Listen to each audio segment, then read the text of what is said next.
안녕하십니까. 새날 시청자 여러분, 598 부산행 시청자 여러분, 다시 돌아온 598 부산행의 헬마우스 인사드립니다. 안녕하십니까. 네, 박수 좀 쳐주시죠. 반갑습니다. 감사합니다. 네, 감사합니다.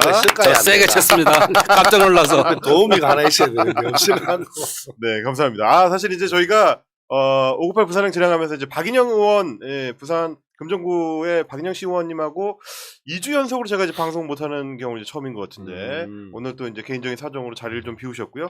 대신에 넉넉한 인상처럼 이제 2배로 해주시겠다라는 분이 이제 저희 부산 남구 을의 남자 박재원 나오셨습니다. 어서 오십시오. 안녕하십니까. 네. 요번에도 제가 세게 쳤습니다. 고마워. 박수 세게 치는 남자입니다. 네. 박수에 특화되신 분. 네. 박정 의원님, 파주 그리고 이제 경기 도당 의원장이시기도 하시네요. 박정 의원님 나오셨습니다. 네, 반갑습니다. 박정 의원님 하면 이제 사실 이제 수식어가 필요 없는 분이십니다. 서울 강남을 꽉 잡았던. 네. 예. 지금도 꽉 잡고 있는 축 중에 하나죠. 제가 그전에는 학생들 네. 그 명분을 많이 갖고 있어서 네. 우리 서초구나 강남구 나가시는 의원님들한테 그걸 도움을 드렸거든요. 전화도 직접 명부, 예. 강사들 통해서 전화도 하게 하고. 네, 그런데도 거긴 역부족이죠. 그래서 저도 거기로 출마하는 권유도 있었는데 네. 차마 못하고 고향으로. 네, 반값 등록금 막 이렇게 네. 반값 우리 학원비 이렇게 주장하고 나갈 거라다가 고향으로 가게 됐습니다. 그렇습니다. 그 유명한 이제 박정 어학원의 이제 원장님이셨고요. 네. 지금은 이제 파주시 을에서 이제 재선 국회의원을 하고 계신 박정 의원님 모셨습니다. 저희가 조금 전에 얘기를 하다 보니까 우리 저 박정 형님하고 이 상임위를 오래 같이 하셨다고 하던데요. 이 두 분이 이제 사실 국회 동기시죠? 네, 그렇습니다. 그렇죠. 네. 네. 저보다 나이가 많아요. 저보다 더 늦깎이죠. 더 늦깎이. 전혀 외모상 더 늦고 또 이렇게 외모 부심을. 네, 알겠습니다. 그러면 저희가 이제 부산행 시청자분들께서는 재선 국회의원이시지만 이 전국구적으로 봤을 때 이제 부산에서는 아직 이제 모르시는 분들이 많으실 테니까 저희가 이제 부산행의 특화 코너 이 건방진 프로필을 통해서 박정 의원이 어떤 분인지 제가 먼저 소개를 좀 드리도록 하겠습니다. 자, 건방진 프로필 들어갑니다. 성명 박정, 경기도 파주 출생이고요. 1962년 11월 19일. 올해 이제 환갑 되시는군요. 네. 예, 축하드립니다. 네, 감사합니다. 드디어 이제 국회의원으로서 중요한 이 고비를 넘으시는 거 아닌가 싶습니다. 제가 또 파주시 목동동에 살고 있는 파주 시민이고요. 네. 바로 옆 지역구입니다. 이제 파주시 갑. 파주시 갑은 이제 윤우덕 의원이 이제 계신데 항상 응원하고 있었습니다. 왜냐면 저희 동네가 안 그래도 파주시가 어렵지만 특히 지금 박정 의원님 계신 파주 을은 정말 어려운 동네거든요. 조금 이따 소개를 해드리겠지만 그래서 파주 시민으로서 깊이 응원하는 이 마음을 갖고 있었다 말씀 좀 드리고요. 지금 지역구로 계신 파주에서 태어나서 이제 파주에서 초등학교 중학교로 나오셨고 서울대학교 이제 학사 석사를 마친 이게 사실 이제 서울대학교 나오면 보통 이제 국민의힘 쪽으로 많이들 가시는데 반갑습니다. 네. 강남 좌파라. 네. 저하고 또 이제 특이한 그 이력이 겹치는 게 말이죠. 석사장교로 네, 군을 마치셨습니다. 이 장교로 가신 거는 뭐 특별한 이유가 있으신가요? 짧게 갔다 오려고 갔다 왔죠. 짧다. 그 시절에 6개월. 6개월 학사장교 시절이군요. 그쪽도 안 그랬어요. 저는 이제 저희 때는 학사장교가 강화가 돼가지고 저희는 복무 기간만 3년입니다. 그래서 저는 육군 중위로 전역을 했고요. 네. 그 당시에 그 전두환 노태우 아들들을 위한 뭐 제도였다고 하고요. 지금 국힘 그 인수위가 있는 그 노재원 씨 위해서 만들었던. 좀 지나갔더니 이제 바로 없어졌습니다. 6개월 하던. 네. 막차 타셨군요. 네. 축하드립니다. 육군 소위로 전역하셨고, 자 대학원 공부를 마치고 그리고 군복무도 마치고 94년에 서울 강남에 그 유명한 박정 어학원을 설립해서 큰 성공을 이뤘습니다. 지금도 박정하고 이제 재산 공개를 쳐보시면요 재산이 상당합니다. 네. 이 민주당이 또 흔치 않은 자산가이신 국회의원이시고 당시 이제 미국 유학에 대해서 이제 관심 있는 분들이 많았는데 마땅치 않았던 환경에서 초기에 굉장히 좀 이제 토플이라든지 이제 토익이라든지 이런 데 이제 대응하는 데 있어서 이제 필수 코스였다. 이런 말씀해 주시는 분들 많으셨고, 그때도 이제 어학원을 운영하던 당시에도 이제 장학 사업을 이제 많이 한 걸로 또 유명했습니다. 자, 그러다가, 소위 이제 승승장구하는 사업가였으면서도 동시에, 고향이었던 파주에 96년에 큰 홍수가 났는데 그 이제 홍수 수습하는 데 있어서 수해복구 현장에 이제 참여를 하면서 파주를 바꾸는데 좀 일조를 하고 싶다. 이제 이런 꿈을 품었다라는 얘기가 있습니다. 그래서 2004년에 강남 좌파로서 제17대 총선에 민주당 후보로 그 당시에 열린우리당입니다. 열린우리당 후보로 파주시에 출마를 해서 39.53%. 와, 또 많이 받았다 그때. 6명에서 나갔는데 2등 했어요, 그래도. 네. 이게 지금은 뭐 여기에 이제 신도시가 파주에 이제 신도시가 들어와 있어서 모르시는 분들 많은데 그 당시 파주는 대표적인 철원에 버금가는 접경 지역이었습니다. 군부대가 많고 그리고 서울에서 이제 멀리 떨어져 있다는 왠지 그런 인식이 있어서 굉장히 좀 이 보수 정당이 강세였던 지역이었는데 40% 가까운 득표로 하지만 낙선을 했습니다. 1차 낙선. 저희가 이제 598 부산행에 모실 때는 낙선 2번 정도는 해줘야 보통 후보가 되거든요. 네. 예, 그래서 이제 후보로 되실 수 있었던 건데. 사람도 됩니다. 몇 번 떨어져야지. 네, 그렇죠, 그렇죠. 정치적 실현. 이 경기도의 TK라고 불리던 이 파주에서 일단 1차 낙선을 했고요. 그 뒤에 이제 역대 선거 결과들을 보면 87년에 민주화가 되고 나서도 쭉 보수 정당이 석권을 하는 이제 그런 지역이었었던 곳입니다. 그러다 보니까 부산에서 낙선하면 또 대표 주자 우리 박재호 형님하고도 깊은 유대감을 형성할 수 있는 그런 지점이 있었다. 말씀을 드리겠고 그 뒤에 이제 노무현 대통령 직속 동북아시대위원회 자무위원 그리고 열린우리당 부대변인을 거쳐서 힘들고 고단했던 험지에서 민주당 한 길을 이제 꿋꿋이 걸어갑니다. 그러다가 2012년에 19대 총선에서 다시 야권 단일 후보로 파주에 출마를 해서 46.21%. 그 시점에 사실 이제 야권 단일화로 둘러싸고 이제 여러 어려움들을 겪다 보니까 무소속으로 이제 출마를 했었는데 무소속 46%. 아차했으면 당선이 될 뻔했던. 네, 그거를 전문 용어로 하마터면 당선될 뻔했는데. 당선될 뻔했던. 그때 표차도 보니까 뭐 4천여 표 정도 됐던 것 같더라고요. 아슬아슬하게 그러나 낙선을 했습니다. 자, 그리고 2016년 20대 총선에 다시 파주에 도전장을 던집니다. 그 당시에 47.1%로 당선이 됩니다. 상대 후보가 누구냐면 사성 장군 출신의 황진아 새누리당 그 당시 사무총장입니다. 황진아. 예. 그 당시에 이제 파주에서 재선을 했었고요. 이 상대당 여당의 사무총장을 제꼈습니다. 축하드립니다. 네, 대단하십니다. 감사합니다. 그렇게 해서 이제 우리 재호 형님은 국회 입성 동기가 되셨고요. 네. 연세로는 한참 빨랐습니다. 네. 자, 2017년 19대 대통령 선거 문재인 후보 선대위에 이제 총괄 부본부장 역임하시고 2020년 21대 총선에 파주에서 이번에는 훨씬 높은 54.33% 과반을 훌쩍 넘겨서 재선에 성공을 합니다. 파주에서는 민주당 계열 후보로 최초 윤우동 의원이 있었죠. 저희 쪽은 61년 만에. 파주 을에서는 네. 61년 만에 민주당 재선 국회의원 네. 됐습니다. 그래서 이제 지금은 더불어민주당 경기도당 위원장으로 20대 대통령 선거에서 경기도 선거를 이제 총괄 지휘를 했었고요. 선대위에서는 국민참여 플랫폼의 수석 부본부장을 역임을 했습니다. 자, 파주에서 태어나서 파주에서 크고 자란 파주 사람, 성공한 젊은 사업가에서 고향의 어려움을 외면하지 않았던 파주 지킴이, 경기도 TK 험지 파주 을에서 민주당 한 길로 묵묵히 걸어간 밭갈이 전문가, 더 큰 파주 1등 일꾼을 꿈꾸는 국회의원, 이제는 경기도의 더 큰 변화를 위해 지방선거 승리를 향해 밭을 갈고 있는 당신은 욕심쟁이 우후후. 네. 박수 크게 쳐주십시오. 제가 칠 수 있는 가장 큰 박수입니다. 감사합니다. 크게 칠만 합니다. 네.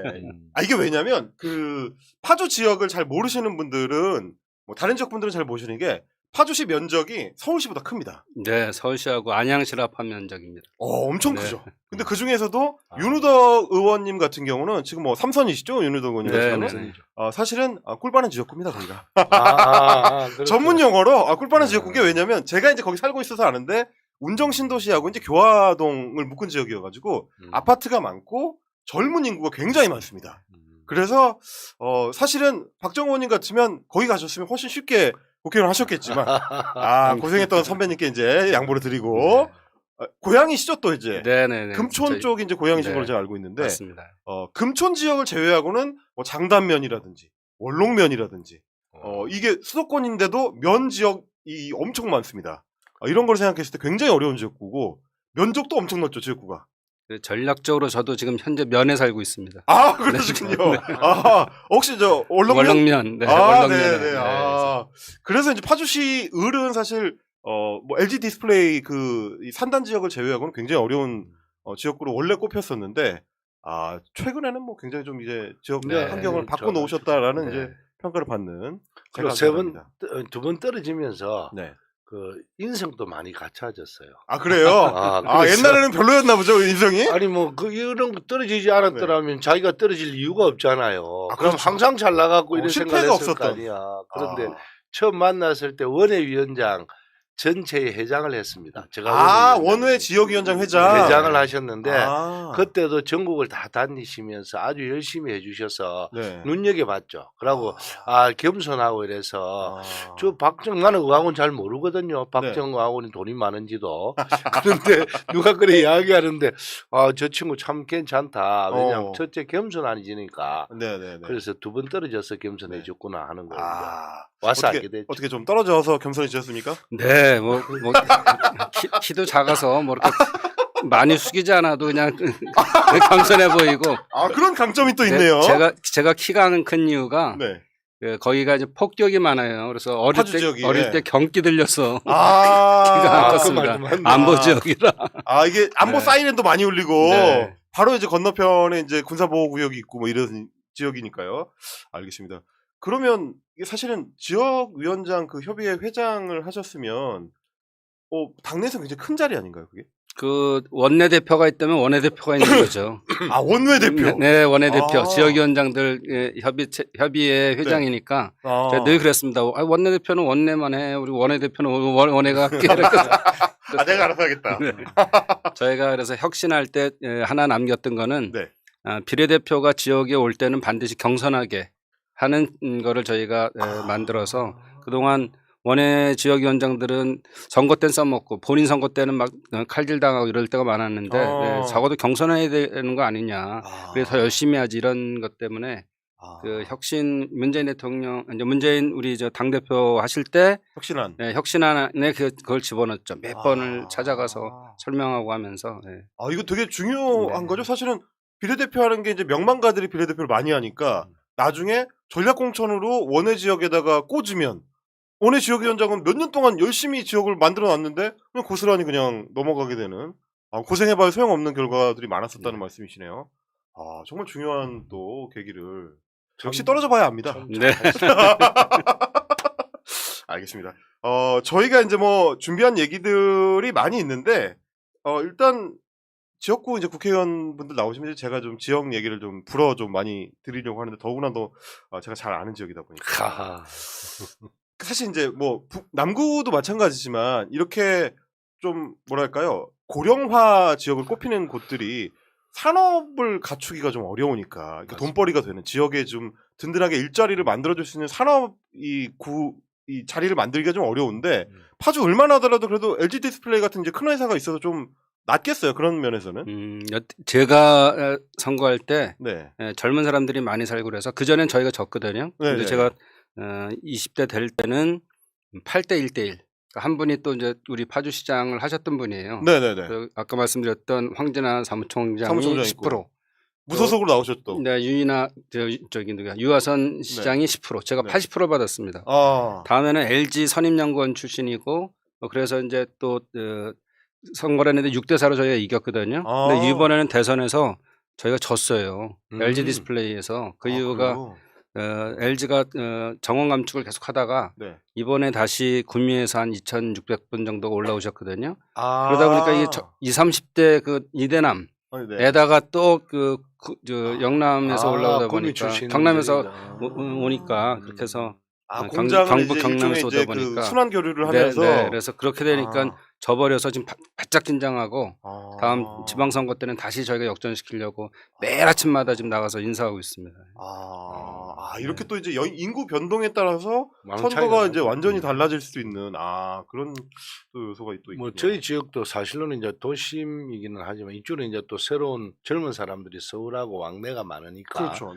변화가 올 수 있는데 부산이 지금 초고령화 사회가 됐습니다. 벌써 부산이 전국 시도단체 중에서 제일 고령화돼 있죠. 유일하게 됐는데 저희 지역 같은 경우는 이제 LG 메트로라고 한 10,000세대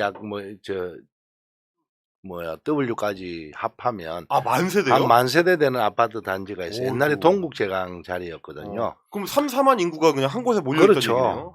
그런데 그것서 저희들이 제가 이제 처음 선거할 때는 이겼고 네네. 그다음 선거할 때는 조금 졌는데 예, 예.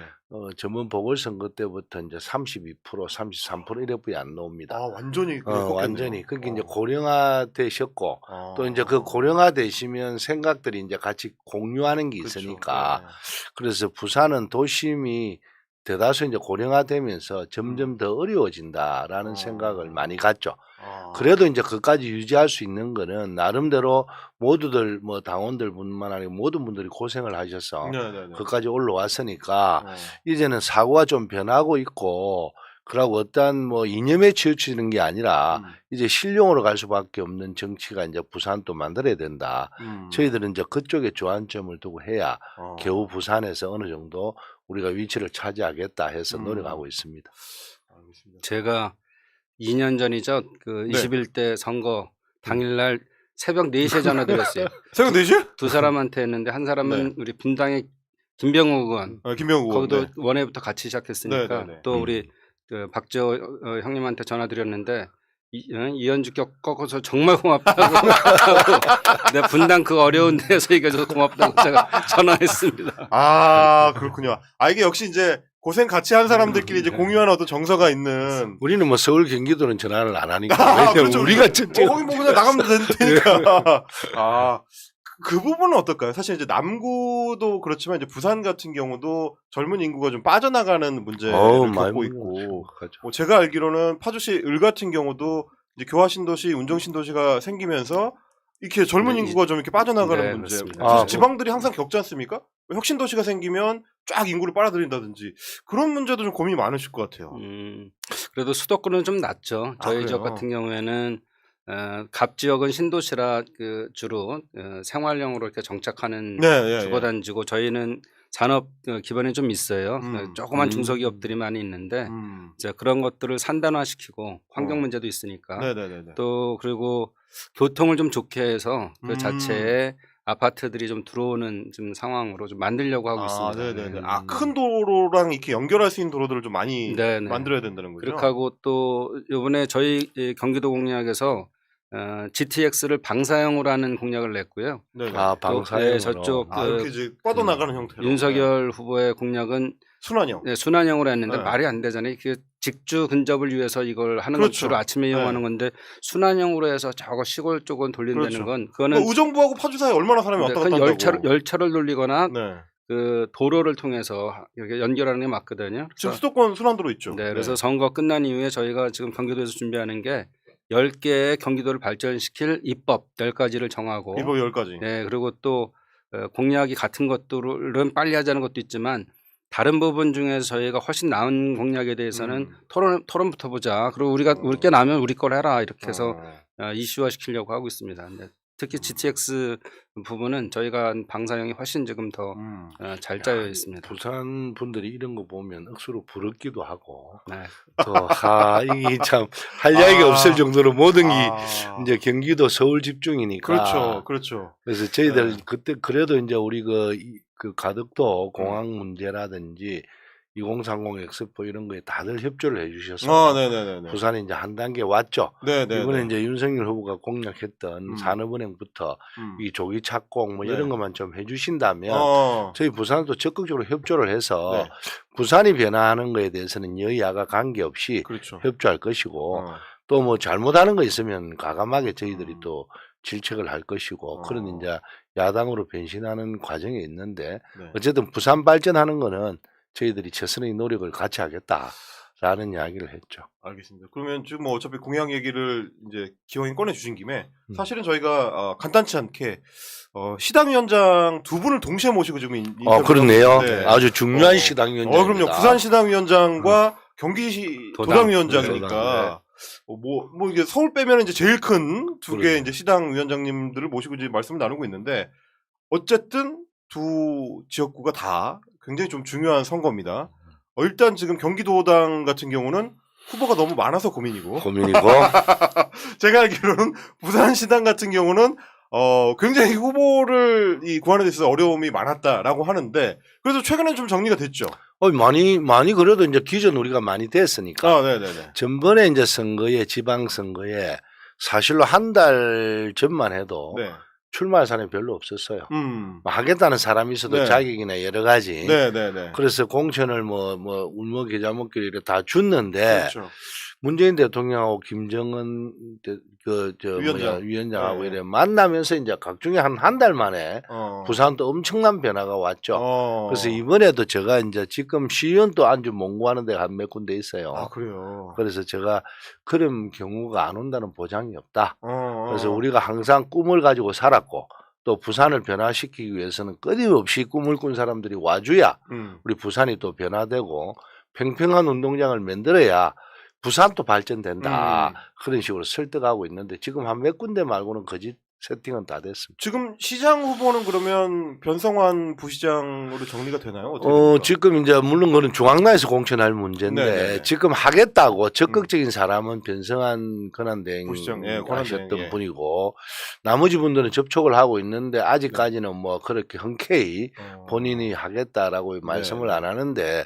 어쨌든 하겠다는 사람 정치는 하겠다는 사람이 우선돼야 될 수밖에 없고 물론 이제 뭐 자기가 난중에 하겠다는 사람이 있을 수 있는지 또 서울에서 여러 사람들을 찾아보는데 참 쉽지 않고 왜냐하면 이래 좀 어느 정도 갇힌 사람은 안 될 곳은 잘 안 오잖아요. 그렇죠. 희생을 한다는 거는 어느 정도 이제 이 철학이나 이런 게 되지 않으면 쉽지 않거든요.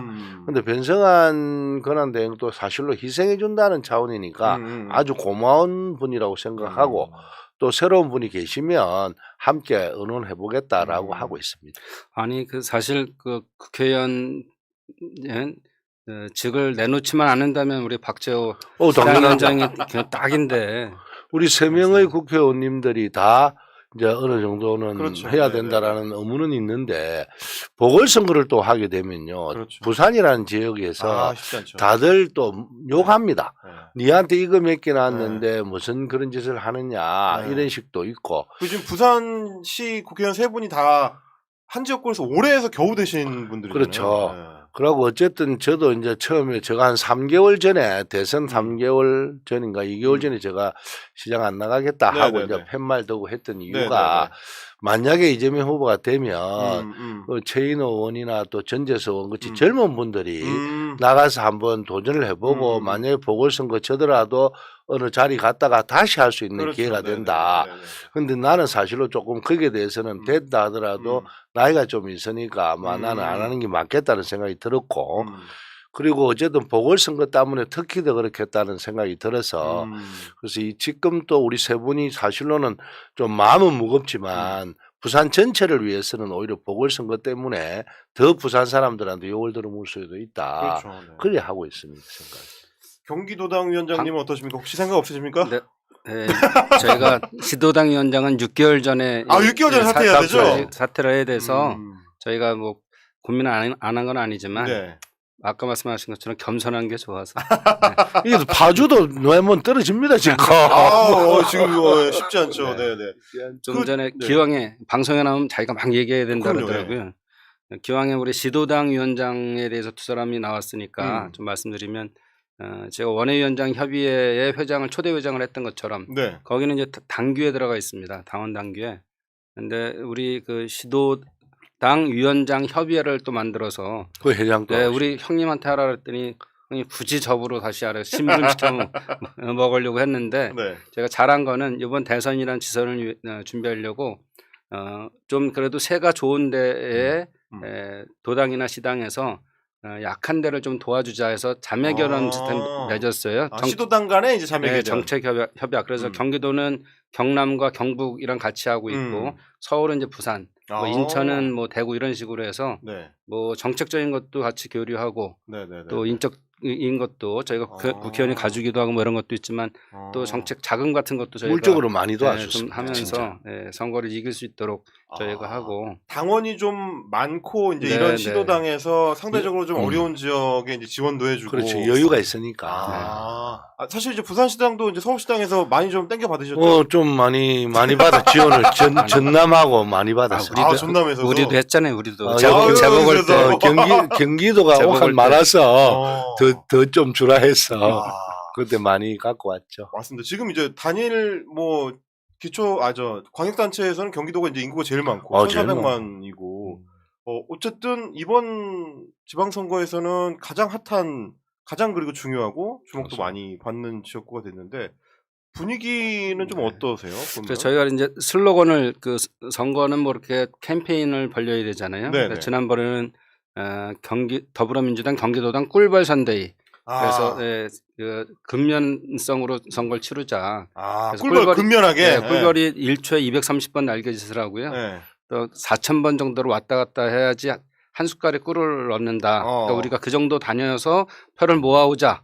이런 거였는데 약간 날씨가 추워서 그런지 저희가 5.3%밖에 못 이겼어요. 근데 그때 프로는 꿀벌들이 6월에는 꿀을 물고 올 것 같고. 아카시아 꿀도 오고 호박 꿀도 그렇습니다. 오고 그래서 이번에 그래서 저희가 또 슬로건으로는 경기도의 프라이드로 영어로 하면 안 되지만 자부심으로 할까 자존심으로 할까 이제 두 개를 놓는데 저쪽에서 유승민 후보가 온다 뭐 이런 얘기가 있잖아요. 그렇죠. 그래서 의원이 나온다는 얘기가 있어서 그러면은 우리 경기도가 제일 인구도 많고 GRDP도 제일 많고 뭐 지역 총생산 제일 많고 그렇습니다. 그러니까 이런 경기도가 be first 이제 개념으로 가야 될 텐데 잘 모르는 사람이 아니라 그러지만 그건 잘할 수가 없거든요.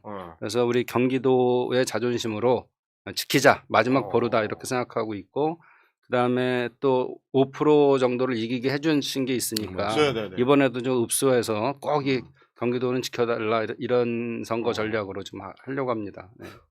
그건 어떠세요? 이제 유승민 의원이 이제 출마를 선언을 하면서 경기도에 가겠다라고 하면서 당신 대구 사람 아니냐? 그랬더니 원래 경기도는 다 짬뽕이다. 여기 출신인 사람이 뭐 얼마나 되냐? 다 이렇게 각 지역에서 모여가지고 경기도가 이제 구성이 되는 거지. 뭐 이런 식으로 얘기를 하던데. 정치는 그렇게 할 수 있습니다. 정치는. 예. 그렇지만 이 행정이잖아요. 행정과 정치가 같이 들어가 있기 때문에 그 지역 특색을 모르면 그걸 아는데 시간을 꽤 보내고 그럴 수밖에 없어요. 그래서 이거는 우리 후보들은 여기서 태생은 여기 아니어도 짬뽕이 맞습니다. 뭐 대구 사람도 있고, 뭐 경기 출신도 있고 다 있는데 또 그래도 여기서 정치를 하고 또 오랫동안 살기도 하고 그랬으니까 이 후보들이 훨씬 더 애정이 있다. 애정이 있는 게 굉장히 중요합니다. 그러니까 자기가 이거 경기도지사에서 뭘 할 거 이거 자기에 대한 명예보다도 우리 도민들을 위해서 뭐를 열심히 잘하겠다 이런 사람들이 필요한데 그러면 뭔가 알아야죠. 알아야 면장한다는데 도지사를 어떻게 알지도 못하는데 면장도 하기 어려운데 도지사를 하겠습니까? 그러고 보면 사실은 이제 뭐 부산시장도 마찬가지지만 경기도지사도 최근 들어서는 굉장히 이제 지역구에서 오래 있었던 분들이 쭉 해온 그 역사가 있기는 한 것 같아요. 뭐 김문수 지사도 그랬고 남경필 지사도 그랬고 뭐 이재명 지사 말할 것도 없고. 아니 진짜 돈은 그 행정은 정치하고 틀립니다. 정치는 아무데나 가서 다른 지역구 가도 되지만 행정은 그 지역을 좀 알아야 됩니다. 그래서 우리가 자치경찰 이야기할 때도 경찰청장이 외부에 서울서 내려왔어요. 부산을 지리 알고 뭐 아는데 1년 걸릴 겁니다. 길 익히는 데만 1년 걸립니다. 그러고 뭐 어디에 뭐가 있고 어느 지역이 사람이 많이 살고 어느 치안 수요가 있노 이거 아는 데만 1년 걸리고 그리고 나서 조금 하려면 또 다시 다른 데 발령 나듯이 그래서 자치경찰 제도를 만들어야 된다 하듯이 행정은 시장을 나오실 분은 부산 전체 또 자기 지역 전체에 대한 어디가 사람이 많고 어떤 산업이 있고 어떻게 융합하면 되고 이런 걸 평소에 관심을 갖고 꾸준히 아는 사람이 하게 되면 그거 아는 데만 벌써 1, 2년 걸리고 그러면 공무원들 관료들 세계에서 놀아날 수가 있죠. 관료들이 원하는 대로 따라가는 그 시장이나 도지사가 될 수 있어서 전문용어로 잡아 돌린다 그러죠. 그렇죠. 그래 되면 이제 문제가 되죠. 그럼 주민들한테 불만이 생기고 그렇죠. 주민들한테 오히려 억울하게 주민들이 당하는 그런 경우가 되니까 행정과 정치는 구별할 수 있는 이제는 국민들이 다 아실 겁니다. 그렇게 치면 사실 지금 이제 뭐 민주당의 후보로 나오시게 될 뭐 이제 다른 후보군들 쭉 보면 뭐 염태영 시장 같은 경우는 이제 수원시장만 당연하죠. 12년을 했고 뭐 김동연 후보 같은 경우도 경기도에서 이제 뭐 아주대 아주 총장도 네, 하셨고 30년 30년 서셨다고 그래요. 살았고. 네. 조정식 의원이나 안민석 의원은 뭐 다 아, 오선 오선 국회의원 수도권 내리오선을 했고요. 근데 이제 와서 2달 만에 경기도지사를 하겠다고 하는 거는 사실 좀 무리해 보이긴 해요. 아무리 본인이 뭐 경제를 잘 안다고 하더라도 이제 그 특성이 경제하고는 있는데. 틀리죠. 아, 그렇죠. 알겠습니다. 그런 부분들을 좀 이제 고려를 하는 선거가 되겠다 싶은 생각은 좀 들고요. 부산시당 얘기를 좀 해보자면 네. 뭐 대선 지고 나서 오히려 입당이 엄청 많이 한 늘었다고. 8천 명, 8,000 명이요? 800명 정도 더가 입당을 했습니다. 오히려 더.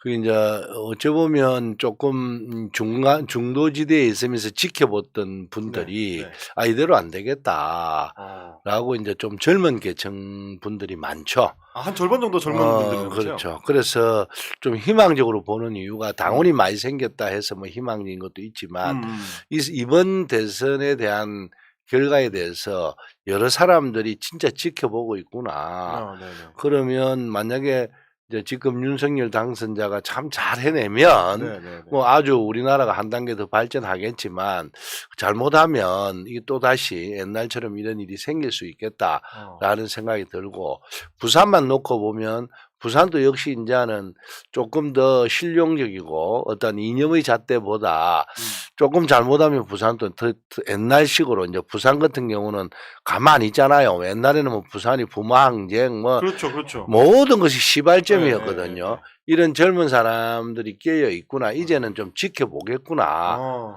그래서 부동산 문제나 여러 가지 이런 문제는 이제 전국적인 이슈지만 부산에 대한 자기들이 공약이 잘못됐을 때는 부산도 가만히 있겠구나. 그래서 이번 지방선거는 그동안에 우리 이제 시장 말고 이제 구청장이나 시의원들이나 아주 일을 참 열심히 많이 했거든요. 옛날에 비해서. 옛날에 그 한 20몇 년 동안 국민의힘이 할 때는 거짓 공천만 받으면 당선되니까 일을 안 벌리죠. 가만히 있으면 왜냐하면 새로운 일을 벌리면 시민단체나 어디서 막 욕하고 이러면 언론에 나고 이러면 공천을 못 받을 수 있잖아요. 그렇죠. 가만히 있으면 공천을 받으니까 공무원들도 이제 그런 습성이 조금 달려 있었죠. 그런데 이제 그래서 부산이 근 한 30년 동안 발전을 못하고 다 떠났기 때문에 이제 시민들이 볼 때 이번에 구청장 되신 분들이 생활 정치를 아주 열심히 잘 하셨습니다. 또 젊기도 하고. 그래서 아마 우리 부산 시민들이 그분들을 유심히 봐왔고 또 시의원들도 유심히 봤고 구의원들도 유심히 봤기 때문에 이번 선거에서 좀 가능성은 있다. 뭐 지금 득표율은 대선 득표율은 좀 처지지만 대신에 또 하나는 시장 후보도 이번에 잘 하면 우리가 결집도가 높아질 정도로만 열심히 한다면 가능하겠다 하는 생각도 들죠. 뭐 축구나 뭐 선거나 비슷한 것도 있고 안 비슷한 것도 있는데 우리가 잘한다 해서 골 집어넣어야지 꼭 이기는 건 아니거든요. 상대방이 자책골 집어넣는 경우도 있는데 허짓하는 경우도 있죠. 네, 요즘 좀 징후가 보이고 있어서 그래요? 네, 저희가 열심히 하겠지만 뭐 이번 정부가 성공하고 다 우리나라 발전하는 걸 원하긴 하지만 뭐 처음에 논란 자체가 자질이 좀 그렇죠. 떨어지지 않냐 이런 것들 보고 뭐 청와대 옮겨가겠다 어쩌다 이런 걸 보면 그래도 우리가 열심히 하면 그러니까요. 이번 선거에도 그렇게 너무 그렇게 바로 대선 졌기 때문에 지선 다진다 이렇게 생각하지 않고 지선 충분히 해볼 만하다고 생각합니다. 뭐 이게 이제 뭐 비평가들이 너무 쉽게 비평하느라고 대선 결과를 곧바로 이제 지방선거로 연결해가지고 얘기하는 사람들이 많긴 한데 사실은 뭐 우리 선거의 특수성이 총선 다르고 대선 다르고 지방선 다르잖아요. 아무리 뭐 기간이 붙어 있더라도 다른 관점들이 있을 것 같고 부산 말씀하시니까 제가 그제 이제 깜짝 놀랐던 게 4월 5일에 부마항쟁 법안 개정안 관련한 투표를 하는데 그게 이제 지금 진상조사하는 거를 부마항쟁 진상 연장하는 거였잖아요. 1년 연장하는 건데 기권을 한 부산 지역구 국회의원들이 있습니다. 그래요? 저 못 봤는데. 조경태 부산사을 기권했고요. 이주환 부산 연재 기권을 했습니다. 그리고 주호영 이분이 이제 대구 수성갑이긴 한데 반대를 했습니다. 그리고 윤주경 의원 같은 경우 국민의힘 비례인데 이분은 윤봉길 의사 자손이거든요. 맞아. 근데 이거를 반대를 했습니다. 그러니까 저희가 사실 이제 부산 관련된 법안들 다룰 때 뭐 가덕도 신공항이라든지 뭐 이런 것들 결의안할 때도 그렇고 부산의 국민의힘 국회의원들이 협조 잘 안 한다는 얘기 많이 했는데 네. 야 이게 어떻게 논쟁이 여지가 없는 개정안인데도 아니 기존에 조사하고 있던 거 기간 늘려가지고 더 하자는 건데 이걸 기권한 부산 지역 국회의원 이걸 기권한다 저는 이해가 안 되거든요. 참 출석을 안 했으면 모르겠어. 와서 굳이 기권을 습관성입니다. 습관성. 습관성이요. 습관성. 참. 대표 발의 보니까 이거 민주당 의원이네 이거 나쁜 거구나 이거. 이렇게. 저는 누가 기권했는 거 못 봤는데 저 항상 그런 거 보고 있습니다. 이것들 봐라. 이 생각이 바로 들었거든요. 저는. 그래 뭐 하나 행동하는 게 참 무섭다 할 정도로 다 보고 계셔서 그래서 아까 이야기하던 연장선에 한덕수 후보자, 뭐 김현장 뭐 얼마 이런 문제가 일반 서민들이 볼 때나 우리 국회의원들이 볼 때도 이게 좀 너무하다. 왜냐하면 고위공직을 했으면 또 연금도 나오잖아요. 엄청 많이 나오죠 뭐. 보통 한 350, 400 나올 건데. 근데 굳이 그래 내가 뭘 하면서 잘 살아야 될까? 또 내가 이런 걸 해서 뭐 그냥 자가용 차 운전기사에 폼 잡고 이래 살아야지 그게 행복한 것인가? 이런 것에 이제 다음에 뭐 총리가 될지 안 될지도 자기는 몰랐겠으니까 뭐 그렇죠. 한번 총리가 됐으니까 그러면 총리까지 했으면 그래도 후학들한테 뭔가 좀 비주는 모습 그래갖고 그 김부겸 좀 총리처럼 뭐 시골에 가서 좀 조용히 살겠다 이런 모습이 더 중요한데 이렇게 돈을 연봉을 많이 받으면서 뭐 사회 활동을 한다는 게 대다수 기득권에 있으면서 로비 아니겠어요? 그렇죠. 왜냐하면 김현장이 그거 말라고 돈을 주겠어요? 아니 연봉을 5억씩 주는 이유가 있을 거 하려고 아닙니까? 하니까. 이게 사회에 과연 어떤 그 국가를 위한 일일까요? 이 일이. 그러니까요. 이런 문제가 사실은 이제 계속 생길 것이다. 그러면 우리가 이제 국민들이 볼 때는 반대를 위한 반대다 뭐 이럴 수도 있겠지만 그거보다 더 중요한 거는 이번을 계기로 공직자라는 분들이 그만뒀을 때의 자세라든지 이런 것도 좀 봐야 된다. 그래 안 하니까 뭐 전부 다 그만두면 김원장 갔다가 또 정권 바뀌어갖고 또 필요로 하면 그분들 찾으니까 그분만이 유능한 분이 아니고 진짜 똑똑한 거는요. 겸손도 하고 그런 인품도 가꾸고 이런 사람이 똑똑한 사람이지 뭐 많이 안다 해서 똑똑한 거는 절대 아니거든요. 그래서 앞으로 이제 우리 시대에도 이런 걸 좀 변화시키는 모습으로 이번에 좀 만들어 보자 하는 것이 정치권에서도 그런 운동이 좀 일어나야 된다. 물론 처음부터 돈이 많은 사람은 할 수 없죠. 아니 근데 지금 거꾸로죠. 아니 저는 야간 중학 다녔고요. 진짜 어렵게 갔어요. 고등학교 갈 방법이 없었고 체육 특기자로 갔고요. 그래서 일종의 IT 산업, 그러니까 인포메이션을 해서 학원 사업을 한 거니까. 그 당시에 최신 사업이죠, 말하자면 어학원이라는 정보를 주고 대가를 받는 거니까. 그래서 사실 저는 오히려 이제 거꾸로 여쭙고 싶었던 게 뭐냐면 이 한덕수 총리 후보자가 사실은 그런 얘기를 합니다. 아니 고위공직을 한 다음에 나가서 김현장 갔다가 다시 부르면 또 들어와서 또 하다가 진짜 장관도 하고 총리도 하고 하다가 또 간다. 다시 나가면 또 아니 그러면 도대체 본업이 어느 쪽이냐? 공직이 본업이냐? 김현장이 본업이냐? 이게 헷갈린다 이런 얘기가 나오는 건데. 대한민국에 김현장의 본업이 참 많습니다. 그러니까요. 그리고 퇴직금 안 필요 없어서 연금 안 줘도 될 것 같습니다. 고위공직자들은 연금을 안 주는 방법으로 하는 것이 낫지. 그러니까. 검찰도 마찬가지예요. 연봉이 높은 연금을 받아요. 받는데 변호사 하면 그거보다 몇백 배 더 버으니까 그쪽을 하는 게 낫지 연금을 말라주니까. 사실 저는 그래서 이제 한덕수 후보자 보면서 도대체 우리 공직사회의 어떤 퍼블릭 마인드, 공적 마인드라는 거는 뭔가 이런 고민을 했는데 이번에 이제 박정 의원님이 준비를 하면서 사실 돈을 많이 번 사람들은 더구나 강남에서 버셨잖아요. 다른 데도 아니고 자기 이해관계로 맞추면 그냥 잘 먹고 잘 사는 쪽으로 그냥 가더라도 명예직 배지 하나 달러 이제 그냥 국민의힘 가면 편한데 주죠. 굳이 다른 데도 아니고 파주까지 올라오셔가지고 민주당으로 계속 이제 출마를 하는 거는 어떤 나름의 공적 마인드가 없으면 이거는 안 되는 거가 아닐까라는 생각이 들어서 여쭤보고 싶었어요. 이제 그런 부분을. 96년도 파주 수해만 안 났어도 20년 걸려갖고 배치 달고 그러진 않았을 텐데 딴질 냈을 텐데. 좀 전에 한덕수 우리 그 지명자 말씀을 하셨으니까. 안대희 그때의 후보도 국무총리 후보도 국민의 관점에서 보면 과하다 생각하겠다 이렇게 했잖아요. 네. 액수 차이는 있지만 네네네. 아마 그런 차원에서 통과가 그렇게 만만치는 않을 수도 있다 이렇게 생각되고요. 다른 것보다 조금 실망한 거는 이분이 정말로 사무관부터 시작해서 쭉 해서 문재인 정부만 빼고 계속 관료였습니다. 그렇습니다. 요직을 다 차지하셨어요.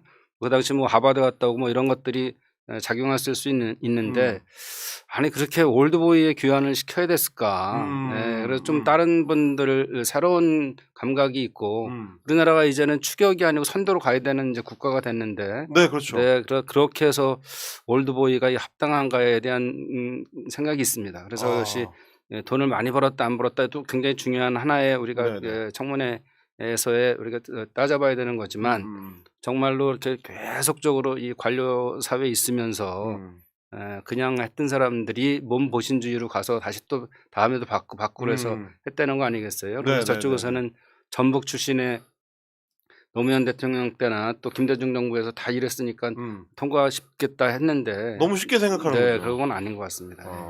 이 우리나라에 이제 공직에 계시면서 물론 뭐 아주 훌륭한 일도 많이 하셨고 다 하실 수 있죠.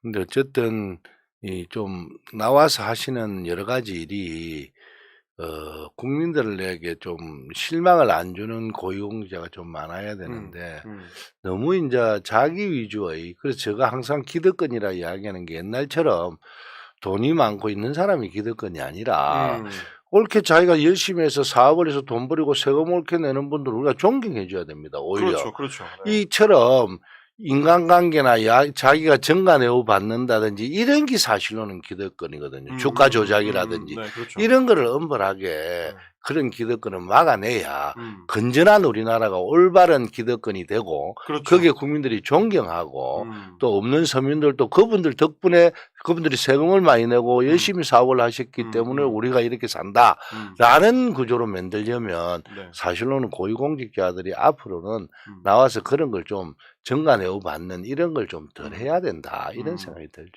사실 뭐 자본주의 천병이라고 하는 미국에서도 그렇죠. 고위공직을 지내다가 뭐 어떤 회사나 이런 데 가서 이제 고액 연봉을 받는 일에 대해서는 거기서도 도덕적인 논란이 일어나는데 당연히 일어나죠. 뭐 예를 들면 뭐 바이든 대통령 같은 경우는 사실 부통령 끝나고 나서 다시 대통령 되기 전에는 사회적인 공익 활동에 주력을 했었던 게 뭐 대표적인 경우인데 우리는 너무 쉽게 그냥 안일하게 김현장으로 가거나 무슨 지평이나 뭐 태평양이나 뭐 이런 유명한 로펌을 쉽게 넘어가고 쉽게 거액을 받고 이게 너무 간단하게 생각들을 하는 것 같아가지고 좀 그런 생각이 들더라고요. 아니 이게 사실 왜냐면 제가 저 아내가 사회 초년생 때 20대부터 한 5년 정도 이제 김현장의 그 비서직으로 일을 했었어요. 그래서 김현장 얘기를 굉장히 많이 들었는데 왜냐면 저희 아내가 담당했던 게 소위 그 고문들이거든요. 저희 아내는 공정위 출신이거나 뭐 이제 세무 쪽 출신 그쪽 고문들을 담당했었는데 제가 그래서 이번에 물어봤거든요. 도대체 이놈의 고문들이 얼마나 되는 거냐. 근데 자기들끼리도 서로 이제 크로스를 몰라요. 모르게 하긴 하는데 짐작하는 방법이 있더라고요. 고문직을 주게 되면 보통 가장 좋은 자리에 사무실을 내줘야 돼가지고 코너 쪽에 이제 창이 큰 그 사무실을 줘야 된대요. 그래서 제 생각에는 아니 건물에 코너 쪽이라는 게 몇 개 되지도 않는데 그 많은 고위공직자들이 거기를 어떻게 다 들어가냐 그랬더니 종로에 김현장이 들어가 있는 건물이 엄청 많다는 거예요. 예, 그 효자동 어디에도 있고 뭐 광화문 어디에도 있고 흩어져 있대요. 그래서 여러 개로 뿌려놔가지고 뭐 자기가 봤을 때 한 200~300명은 될 거라 그러더라고요. 그래 되죠. 아니 그러니까 이게 한국의 고위공직자라는 사람들이 다 국가에서 그 녹봉 줘서 키워주고 뭐 공정위니 뭐 금융위니 이런데 자리 앉혀서 떵떵거리게 해줬더니 나가서는 또 국가를 상대로 로비하는 거 아닙니까 그게. 말이 로비지 뭐 국가가 가져가야 될 이득이나 국민이 가져가야 될 이득을 깎아서 기업 주는 거잖아요 그게. 그 돈으로 자기들 연봉 받는 건데 너무 좀 안일하다 약간 그런 생각이 들면서 안타까웠습니다. 맞습니다. 그러면 지금 이제 최근에 이제 민주당 당내에서 이제 가장 좀 핫하기도 하고 그리고 이제 원내에서 가장 핫하기도 한 문제가 얼마 안 남은 문재인 정부의 그 남은 임기 동안에 검찰 개혁과 언론 개혁 문제를 어떻게 이제 매조지를 할 거냐 이제 이 부분인 것 같습니다. 어제 의총도 있었는데 막 또렷한 어떤 결론을 내지는 못한 것 같고. 의총에서 아마 이렇게 이야기를 했는 것 같아요. 다음 주 월요일이나 화요일 날. 네. 그 어제 의총은 이제 언론 개혁을 어떻게 진행되고 있고 음. 어떤 법안이고 어떻게 한다. 음. 이제 사법 개혁은 어떻게 돼 있고 음. 어떻게 된다. 그래서 아마 이번 주까지 이제 그 관련되는 국회의원들, 관심 있는 국회의원들은 와서 이제 토론에 참석해서 자기 의견을 개진하자. 그리고 나서 월요일이나 뭐 화요일 날 의총을 열어서 하느냐 안 하느냐를 결정하자. 막 이렇게 된 거죠. 네. 네, 그래서 저는 그 여러 의원님들한테 그렇게 이야기를 해요. 이왕 우리가 우리 정권의 목표가 뭐였느냐. 그럼 그 목표는 우리가 달성을 해야 되지 않느냐. 그동안에 우리가 이제 어떤 뭐 선거 때마다 이것 때문에 하면 민생은 안 하고 너는 뭐 이것만 하나 하는 소리를 많이 들어왔다. 그렇죠. 그래 안 들으려고 우리가 노력해도 선거에 대선도 졌지 않았느냐. 그렇죠. 안 한다고 해서 이기는 게 아니니까. 이기는 건 아니니까 일단 우리가 이거는 우리의 목표였으니까 물론 국민들이 볼 때 눈앞에 있는 민생도 중요하지만 정치는 조금 미래를 보고 해야 되는데 미래를 봤을 때는 이게 가장 중요한 거다. 근데 국민들은 당장의 눈앞에 민생이 아니기 때문에 또 언론과 같이 봉합해서 우리를 욕할 수는 있지만 이거는 반드시 우리가 해내자. 이렇게 이제 많은 분들한테 이야기도 하고 많은 분도 그게 공감은 하고 있어요. 그래서 월요일 날이나 화요일 날 의총을 할 때 어떤 결정이 나면 이제 사법개혁 같은 경우는 빨리 해야 되잖아요. 그렇죠. 왜냐하면 이제 5월 1일 날 5월 9일 날 지나버리면 거부권 행사를 할 수 있으니까. 그렇죠. 그래서 그걸 빨리 하자 하는데 방법론에서 너무 다양하거든요. 무슨 법을 하나 하면요. 법 출신들은요. 이래서 안 되고 이래서 안 되고 이래서 내가 그래서 법관들이 법 출신들이 국회에 많이 들어오면 안 돼요. 아 오히려 이제 법안 통과가 안 돼. 오히려 이거를 해놓고 큰 빼대는 해놓고 다음에 개정하면 되는데 완벽주의자 비슷하게 따집니다. 이랬을 때 이런 문제 이랬을 때 그럼 대한민국에 문제 없어서 이때까지 왔습니까? 그러니까요. 그래서 저는 얼개설계 하더라도 우선 우리가 하고자 하는 대로 해놓고 배를 띄워놓고 문제가 되면 개정을 또 하면 된다. 이렇게 저는 이제 강조하고 있고 이야기하고 있죠. 근데 어제 그 의총하면서 그 더 오래 하자는 의견도 있었는데 어제는 이제 그 포문을 열기 시작한 거고요. 역시 검찰 측 또는 변호사 출신들이 생각하는 이 검찰 개혁, 또 경찰 출신이 생각하는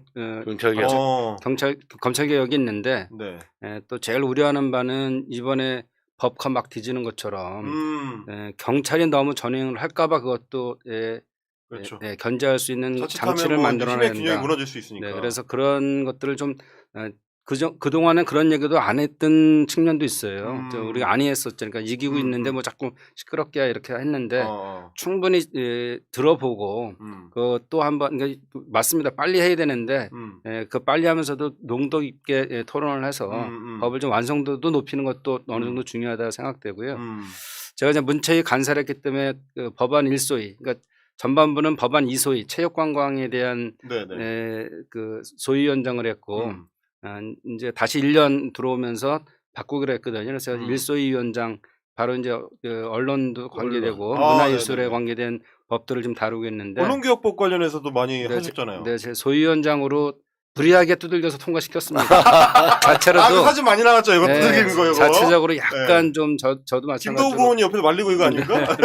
좀 우리가 좀 더 보강해야 될 것도 있다 싶었지만 지도부에서 해야 된다 해서 저는 또 당원으로서의 책임으로 두들겨서 통과시키고 당론 결정되면 가야죠. 법사위 통과됐는데 결국은 이 대선이라는 것 때문에 붙잡혀 있었잖아요. 지금 법사위 통과됐는데 본회의만 남아 있어요. 본회의에서 해야 되는데 다행히 뭐 원내대표 박홍근 원내대표 얘기로는 언론법에 대해서는 이거는 그 원내대표 간에 협의가 가능한 부분이 있다 그래서 그런 넘겨놓고 있고요.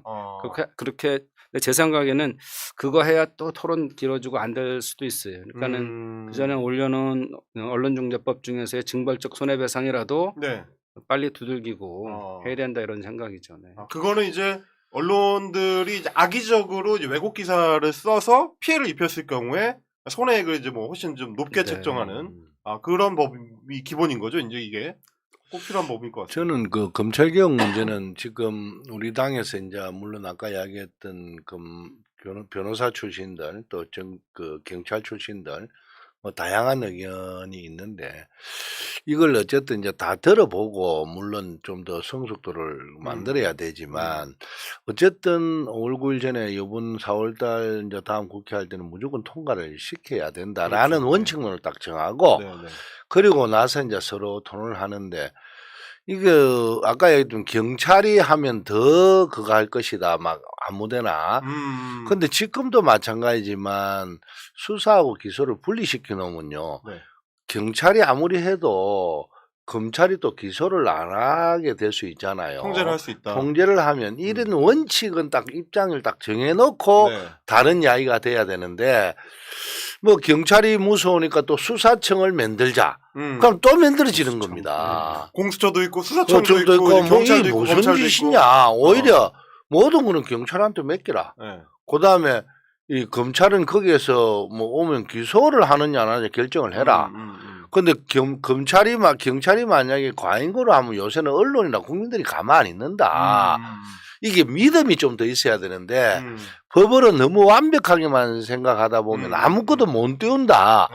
배는 우선 띄워놓고 나머지는 좀 고치자. 저는 이제 그런 주장을 계속하죠. 왜냐하면 저는 뭐 경찰 출신도 아니고 검찰 출신도 아니고 저는 정치만 했기 때문에 정치하는 사람은 우선 시작해놓고 보자는 주의거든요. 그래 세상이 바뀌는 거지. 계속 토론하고 논쟁하다가 물론 오랫동안 하는 건 좋지만 시간이 없을 때는 우선 시작해놓고 봐야 돼요. 그런 입장입니다. 언론개혁 전문가로서 보시기에 언론 쪽도 똑같은 얘기 나오잖아요. 네. 자꾸 그렇게 통제하려고 하거나 기준도 명확하지 않은데 무조건 이제 피해 손해를 이게 물어내라고 하는 방향으로만 가면 언론의 어떤 자유도가 위축될 우려가 있지 않느냐. 이게 휩쓸려갈 수 있냐 이런 고민도 있는 것 같던데. 그러니까 그 언론 자유도에 대한 걱정을 정부에서 했죠. 네네. 그런 것 때문에 언론중재법이 진행 안 된 것도 있는데 이거는 잘못했을 때의 경우거든요. 잘못했을 때 징벌적 손해배상을 주려는 거지 잘못 안 했는다는 건 아니고요. 그리고 이게 무슨 실수한 걸 문제 삼는 게 아니고 반복적으로 또 잘못했을 때 이런 악의적으로 많이 했습니다. 그런 것들을. 그래서 장치를 걸어놨기 때문에 해도 된다. 다만 이제 그 3배인지 5배인지 뭐 이런 논쟁은 있었는데 그게 없다 그러면은 사실 그 기존에 있는 법으로도 해도 되거든요. 그렇죠. 근데 상징은 징벌적 손해배상입니다. 이게 그걸 안 하게 되면 큰 이제 알맹이가 빠지기 때문에 큰 의미가 없고. 그리고 사실 이미 다른 산업 분야에는 징벌적 손해배상이 15개인가 지금 하고 있습니다. 과거랑 달라졌고. 그래서 이제 전번에도 한 말씀드렸는데 우리 당에서 이제 그런 모습을 하겠다 했던 거는 어쨌든 해놓고 좀 봐야 된다. 너무 거기에 대해서 이 여론이나 이런 거에 움츠려 들면 물론 나중에 그 법에 또 개정안이 또 나올 수 있죠. 그렇죠. 그럼 또 그때 가서 하면 되는 거죠. 그래서 저는 최근에 이제 느끼는 거는 우리가 부동산 문제나 이런 거는 좀 문제가 있었구나. 우리 당이 중도층까지 아우르는 정당 아닙니까 원래. 그러면 이제는 뭐 소위 말해서 열심히 해서 돈을 벌고 성공한 사람들한테 대접도 해주는 정당이 돼야 될 것이고 노무현 때 종부세가 6억이었거든요. 6억. 그게 벌써 15년 전이죠. 그렇죠. 이게 20년 전인데 그때 6억이면 공시지가가 그때는 50%도 안 됐어요. 그렇죠. 그럼 지금 따지면 공시지가만 해도 12억이 돼야 되는 거라. 그런데다가 그동안의 경제발전 우리나라가 선진국 된 거 다 하면 한 20억. 우리가 중산층을 한 20억이나 25억으로 우리 거로 만들어야 되는데 그렇죠. 우리가 그걸 배쳐가고 우리는 맨날 10억, 12억 요거만 하고 있었으니까 그러면 서울 사람들은 다 이제 그래 이런 문제가 있었다라는 것에 이번에 이제 우리 당에도 내가 뭐 계속 이야기하면서 우리도 이제 외연 확대를 우리 스스로 더 노력을 해야 된다. 그러면서 아까 법 문제도 마찬가지입니다. 일단 띄워놓고 해야지 계속 기다리게 만들고 이러면 우리 지지층뿐만 아니라 그게 또 검찰 때문에 피해받은 여러 사람들이 있잖아요. 뭐 김학의 사건에 그떤 여성 피해자들 그렇죠. 엄청나게 많은 그분들이 볼 때는 이건 나라가 아니죠. 어떠한 변화도 없고 정권이 바뀌어도 아무것도 못하는 정당. 그럼 뭐하러 바꾸냐? 그래 뭐하러 바꾸느냐. 그렇게 나는 뭐 오히려 떠나는 게 낫다. 그러고 말 안 하는 게 낫다. 정의가 어디 있노. 내가 말 안 하고 가만히 있는 게 오히려 내가 산다. 이런 분들도 수없이 많아요.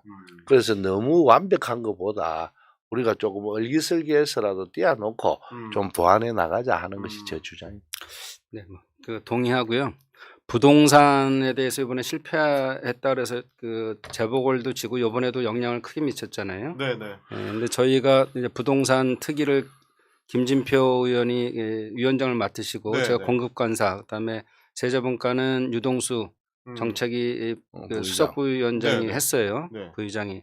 그때 저희가 종부세 문제로 해서 계속 이런 거를 의총에 꺼냈었는데 여기는 25%가 거기 아파트는 25%가 종부세에 해당한다. 지금 집값이 올라서 이거 과감하게 안 하면 선거 질 수 있다. 선거 이겨야지 우리가 뭐 하고 싶은 거 하는 거 아니냐. 그래서 그때 당시에 원래 취지대로는 1%에 대해서만 종부세를 물리는 거였어요. 맞습니다. 네. 그래서 이걸 2% 정도까지 하고 네네. 그래서 2% 중에 1%는 자기가 기여하는 지방세에다가 주면서 지방에 대한 주택 문제를 해결하는 데 그렇죠. 쓰게 하자. 어. 자부심도 갖게 하려면 그래서 만약에 2%라는 걸 했으면 일반인들이 생각하기에 그래 2%에만 해당하니까 난 거의 아닐 그렇죠. 거야 아닐 네, 거야 이렇게 했는데 네. 잘 모르시니까 세금에 대해서는 나도 종부세 내나 이러면서 어. 그냥 반대로 아주 이게 휩쓸려가는 금액으로 거였어요. 하면 애매해요. 네, 그래서 그런 것들을 좀 우리가 좀 과감하게 바꿔야 된다는 생각도 있고요.